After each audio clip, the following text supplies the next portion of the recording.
Resilience is not about survival. Resilience is rather about triumph. We're being joined by Deepa Malik, a Padma Shri awardee and India's trailblazing para-athlete, a symbol of courage and determination.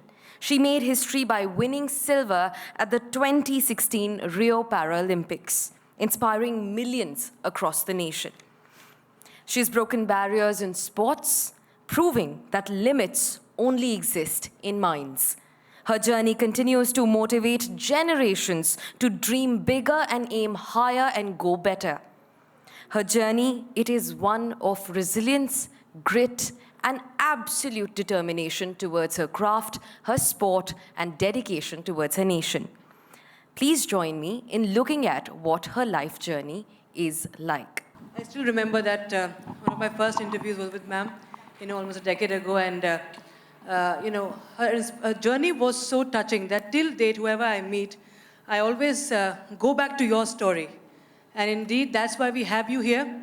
And, there's so many medals to your name, so many awards, recognition. You continue to serve the cause. Your mantra has always been ability beyond disability. You've always spoken about it, ma'am.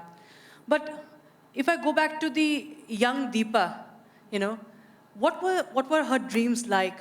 What was her vision of life like? I think a young Deepa was more an outdoor Deepa. She always wanted to be outside in the open, enjoying the nature. It could come in any form.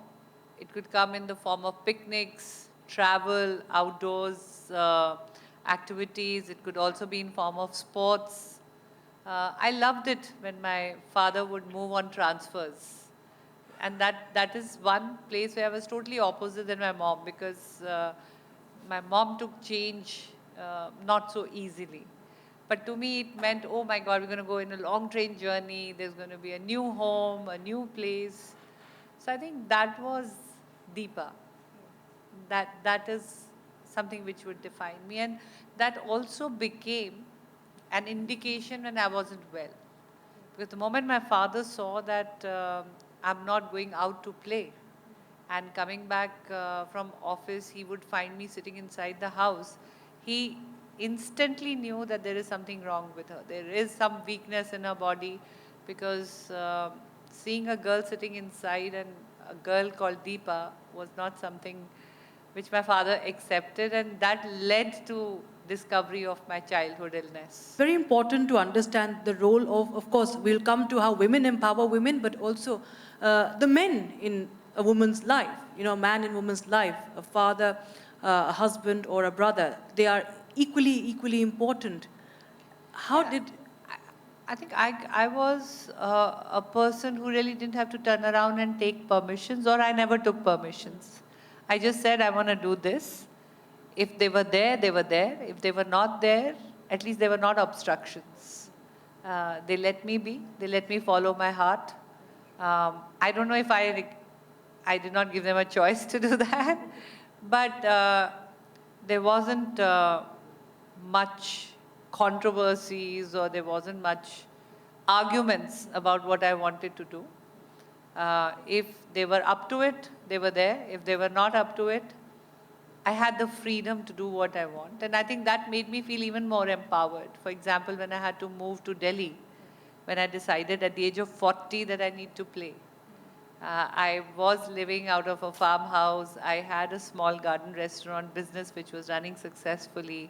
Occasionally, I would go out and play as and when the competitions were there. But by the age of 40, when I got an opportunity to play at the Commonwealth Games, I understood what it is to seriously play for a country. If you really want to put your best foot forward, you have to train. And it cannot be a training of 20 days or 40 days. You have to get out there and train tirelessly for months, for years, if you want to reach to a podium where you can fly the tricolor high. Which meant I had to take leave from my daily routines of a housewife or of a mother and shift my base to Delhi, where I could parallelly find opportunities to talk about better policies, to knock at the doors of the offices that mattered, and also because we had had Commonwealth Games in Delhi, and Commonwealth Games are inclusive format. So there was some, like a starting point of where somewhere the organization understood that yes, there are para sports. I did not want to leave that opportunity. Continuing to dream, ma'am, that has been a story which sometimes, leads to a question that with such difficulties that is called a disability, can, stop anybody, that can send the message to the brain that out of everything, why do I need to play? Why do I need to go to that international level? They say the necessity is the mother of invention. And for me, it was absolutely necessary to create a world which I dreamt of as a person with disability for my daughter. My elder daughter was very young when she met with an accident. And it has been a journey of a mother in disability, bringing up a daughter in disability. Both of us going for our rehabilitation at the same time. And how the world perceived the fact that here is a woman who has chest below paralysis. Here is a daughter who has hemiplegia, the left side of her body is paralyzed. And the second child is also a girl child. So what is going to be the future? And the questions were even heard when, as a child, I was paralyzed. I could see my mother eyes tearing up. So I wanted to be that mother who led with an example. And everybody said, leave India, go abroad, you will have a better this thing. And even when I was trying to learn the new techniques, I was trying to do the rehabilitation, I was trying to find and celebrate life because I was told that I can die. I may not live after repetitive tumor surgeries. I was counting my survival as a blessing, whereas people were looking at my life as a sad story, wheelchair bound, and somebody who will never be able to step out of the house. That gap between the perception of how I was celebrating life and how people were imposing their views, I think people were more paralyzed in their thought and their vision. People were more disabled than I actually was feeling. I was grateful that I could be there to watch over my two daughters. So what, from the bed? So what, sitting in a wheelchair? So what, at least they will come back home and I'll be able to help them with their homeworks. At least I'll be able to see, if I'm not able to cook for them, I'll be able to see what tiffin is being packed for them. Is it nutritious enough? Is it time for them to buy new clothes? To be there when they're getting into their teens and their hormonal changes are happening, to be able to be a friend, a confidant. But why people were creating that wall around us? And that's where I felt that I need to do something so that I can also rediscover a Deepa which loved outdoors, which loved travel. And I said, why disability word cannot have fashion, fun, frolic, picnics, travel, adventure, sports, fitness attached to it. I started on a journey called Ability Beyond Disability, and I said, I am going to start doing something to empower myself and change the perception and outlook in the society. I did not know that what I am going to pursue thereafter is going to be not just life-changing for me or my daughter, but is going to result into policy changes. It's going to result into inspiration for many girls to come out. Even a small thing like on their social media, girls sitting on wheelchairs would only put, half a selfie or just a selfie. They won't show the body. And now they very stylishly wear boots and dresses, and they're proud to be on the wheelchair because I call it my wheelchair and not a wheelchair. Big round of applause for that. I think that's mantra that I think nobody could forget. It's a wheelchair, and you've inspired will for several women and beyond disability. You know, for every woman who's listening to you right now, and I can understand from what you just said that your mother is also a source of inspiration for you. And how do you see women, inspiring women in athletics, in different walks of life? How do you see, or what has been your experience that how women can actually give that strength to womanhood?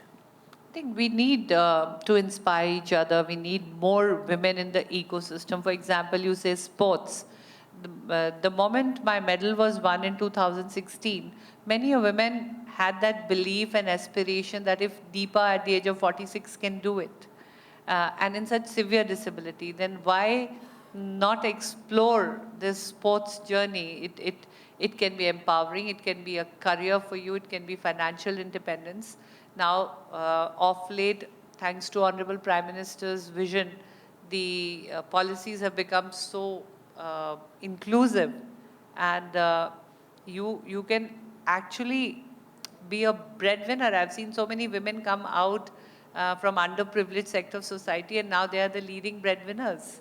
I'm proudly saying that for last how many years I have not taken a penny, and my husband very proudly says that both the daughters are being married in such lavish and stylish way because Deepa can afford it. I'm just a retired army man. As long as I was just homebound, bedridden, a little sad in the beginning, trying to balance my emotions, people would pass some comment or the other. But the moment I started achieving, I became a biker, then a swimmer, then started doing car rallies, and then playing and winning medals. The perception changed. So I think it's more about how you treat yourself and how women around you treat you. For example, my daughters, they have always drawn me in the outfit of a superwoman. Even as a kid, when they used to make my drawings, they would give me a red cape and that blue little costume, or they would put wings on my wheelchair. They never felt that I was bound. They never added chains to my wheelchair. And when I was growing up, I saw my mother taking part in all the social activities of the army welfare. When we looked at the old pictures, we saw her leading a NCC parade, wearing a crisp uniform. She was part of the rifle shooting team of Maharaja Karni Singh. She was always debating and winning prizes. So I think this is something you hand over to your next generation. And that's how even my mother-in-law, for that matter, when we used to eat post-surgery, I had a different diet. The moment I would sit on the dining table and eat, and I would feel very tempted to eat. Obviously, when you're eating with the family and there are various goodies on the table, you get tempted to eat. And I really have to watch my weight. I can't overeat because the activity at that point is less. So I would avoid eating on the table and eat in the room. And someone passed a comment, oh my God, the Bahu has an attitude. She doesn't come out when the family is eating. And my mother-in-law would turn around and say, bhajan and bhojan ekant ka hona chahiye. So, you know how you can stand up for each other, become each other's wind beneath the wings. In your understanding and in your experience having worked for policy making as well, where do you feel that there needs to be more work done? And have we reached all corners of this country when it comes to Paralympics, when it comes to women in sports, and especially those you want to go beyond their disabilities? Yes, I think progress is something which is always going on. So we cannot say that we have done enough yet. Good beginning is half done. So the beginning is very well done. But definitely, I think we need to reach out because 80% of India lives in the rural areas. We have to make more awareness. We have to make more infrastructural changes to make them inclusive. And I think state policies also have to become more robust. because the central government has done its bit by leading with an example, and slowly we are seeing all the states, governments are also adopting the respective policy changes. What I need to say here is, if you ask me, that school programs should become more inclusive, and they should become the nurseries of parasports as well. And every PTI teacher or anybody who's in the coaching field should also have coaching in their respective parasport. So if you're doing athletics, you should know about para-athletics. If you're doing swimming, you should know about para-swimming. Because there are nuances that you need to learn. There are different rules, assistive aids, gadgets. So if the same coach knows about the parasport, because we have one of the largest population of persons with disability, and this is the biggest way to make your nation look Viksit. When a person with disability is empowered, and especially women of a country, then it reflects on the health of the nation and the growth of the nation. You also feel that there's it's very crucial for the perception to also change? Definitely, because we often talk about equal opportunities, but then are we also parallelly looking at equity? Because opportunities without equity, inclusion without equity is incomplete. So, you can't just be ticking off a tick saying, okay, 3 slots are kept for person with disability. But if you haven't made your bathrooms accessible or given them a special desk to work on, or have the right kind of softwares given for a person, tools given to the person. So give them an equal field of play, and that's where we see.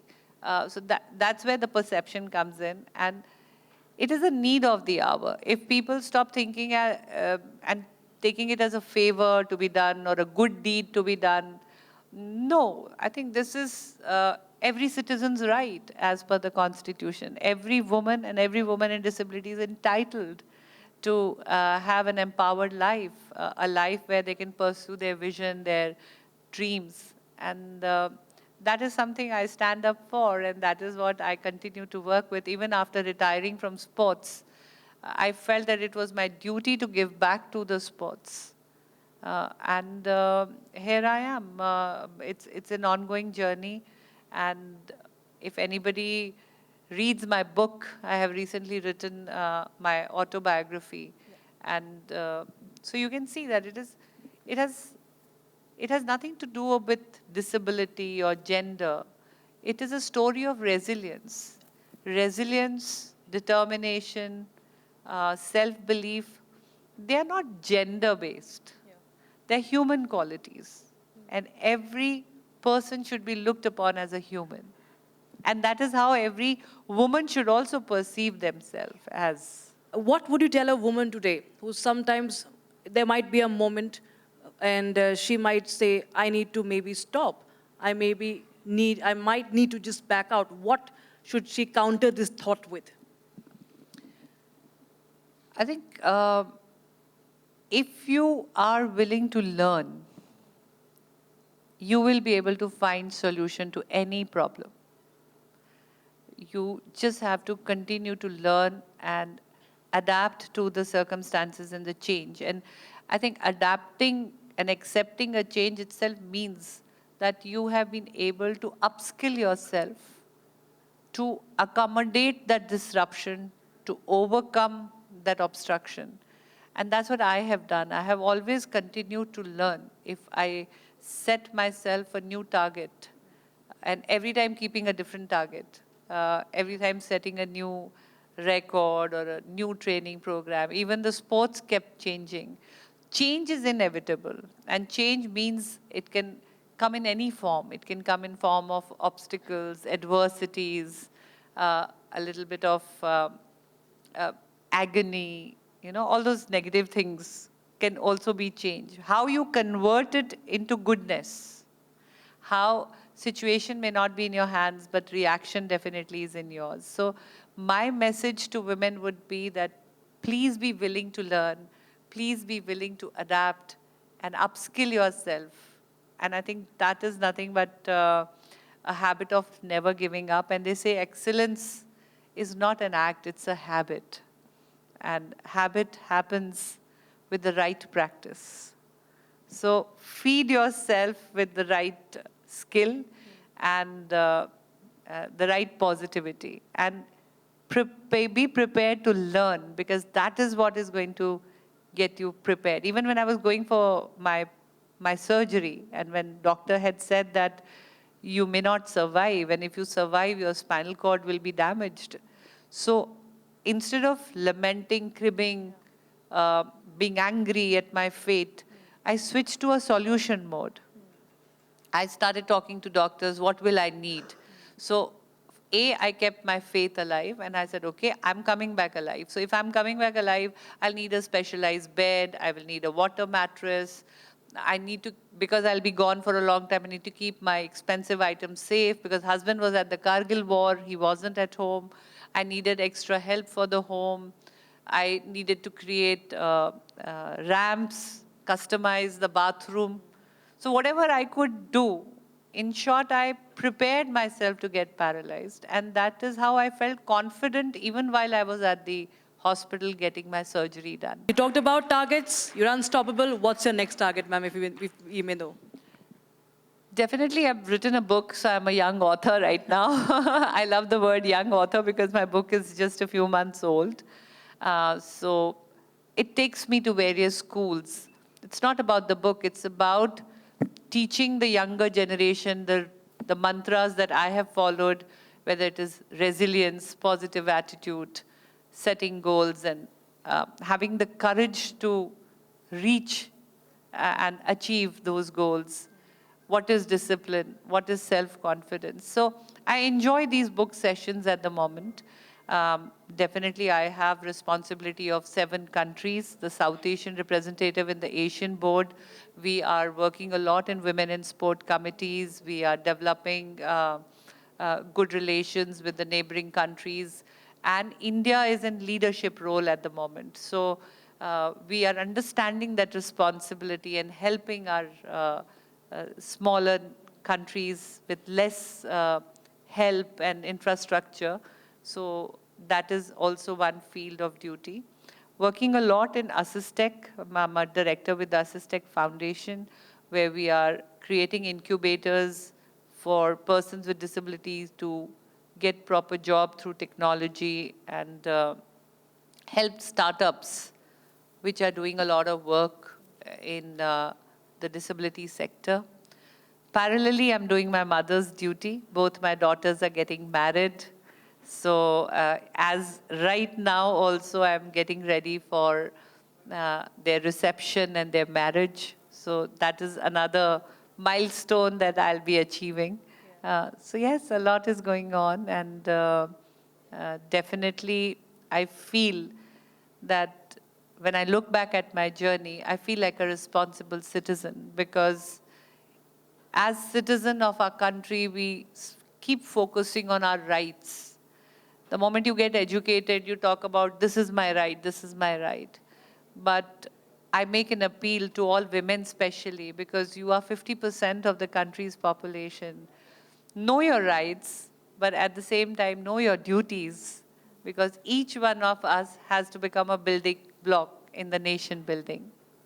And finally, ma'am, if you could just define what womanhood really means to you.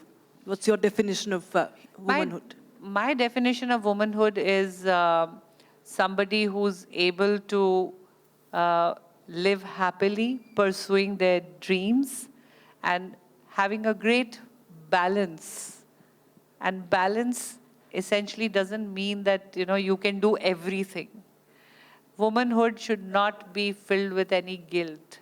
Woman should be something which should be celebrated, which should be enjoyed, which should be empowering, and which should also be where you pass on the baton. When I say pass on the baton, as a woman, help more women, create a tribe, and stand by each other. Be able to stand up and give a standing ovation to any woman who is doing well and who is working honestly to make a great life. How empowerment begins with your own self. You know, a woman should not just seek empowerment. It's not granted that we need to empower ourselves. What's your take on that? I think if my take on empowerment is like I told you earlier also, people will look at you the way you look at yourself. So first you have to fall in love with yourself. Stop comparisons. We each one have our own journey. We each one have our own paths. The moment we try to walk somebody else's journey is where the confusion begins. So just feel proud of who you are and find your ikigai, find what you are meant to do. And today through our foundation, Wheeling Happiness, we are empowering so many more women, so many more people in disability. So I think that is where it all begins, where you can find yourself within yourself and then fall in love with that self so that when your soul is happy, you can make better decisions, you can give back more. Absolutely, ma'am. You've always been an inspiration for everyone, and you continue to be a role model. And I really, really thank you for once again joining us here on the Republic's stage and sharing your journey. And of course, your inspiring words are always a gem for any woman or even a man who wants to create his own life and shine. Thank you so much. Big round of applause, please, ladies and gentlemen. Thank you so much. Thanks a lot.